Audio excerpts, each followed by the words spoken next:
Good morning दोस्तों, SR academy में आपका स्वागत है। चैप्टर नेम इन्वायरमेंटल इशू है, जो कि पार्ट 2 है। जिन भाइयों ने पहले पार्ट 1 नहीं देखा, पहले पार्ट 1 जाके देख लें। चलिए शुरू करते हैं।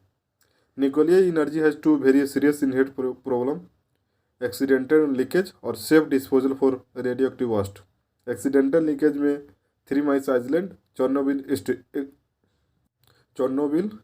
इंसिडेंट। ग्रीन हाउस गैस क्या है? This effect is manually occurring process that is responsible for heating of earth's surface and atmosphere. Chilling -18 degree Celsius rather than 15 degree Celsius. Cloud and gas reflect करता 1/4, observe करता 1/2 from the incoming solar radiation. Increase in level of greenhouse gases has led to considerable heating of earth, that is called global warming. During past century temperature increased by 0.6 degree Celsius.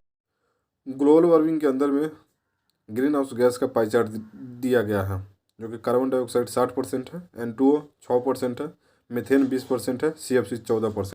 इलिनो effect: scientist believe that rise in temperature is leading to deleterious change in the environment, resulting in odd climate changes, resulting increase melting of polar ice caps. Control of global warming: cutting down use of fossil fuels, improving efficiency of energy uses, reduce deforestation and planting tree, slowing down the growth of human population. Ozone depletion: bad ozone कहाँ है? Lower atmosphere पे। इसको क्या बोलते हैं? Troposphere.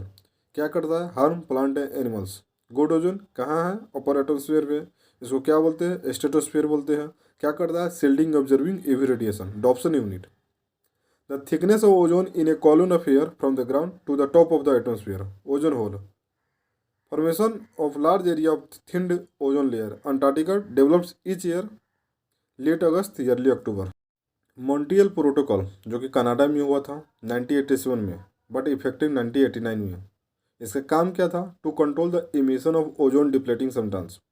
UVB radiation wavelength shorter than UVB. UVB damage करता है DNA mutation में आकर।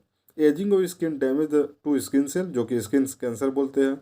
इन human eye cornea observe UVB radiation है। High dose of UVB cause inflammation of cornea, जिसको हम स्नो ब्लाइंडनेस कहेंगे।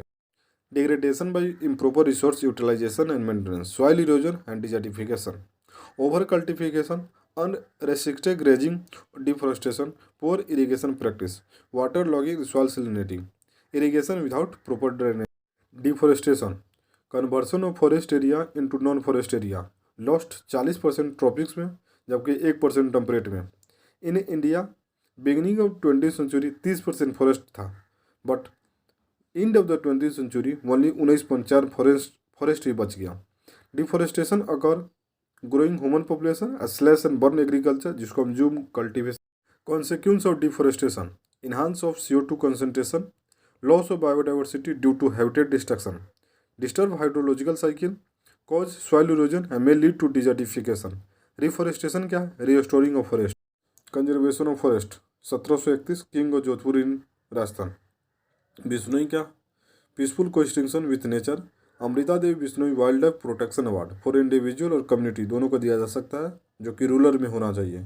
चिपको मूवमेंट गढ़वाल हिमालय 1974 में हुआ था, जिनके फादर सुंदरलाल बहुगुणा थे। Joint forest management, joint forest जो कि 1980 में हुआ था। Work closely with the local community for the protection and managing of. इस चैनल को सब्सक्राइब कीजिए दोस्तों। मैं इसी तरह 12 के धीरे धीरे करके मैं धीरे धीरे सभी चैप्टर डाल दूंगा, जो कि सबसे शॉर्टेस्ट नोट के तौर पर होगा। मान लीजिए 10 मिनट के अंदर में हो जाएगा। Thank you.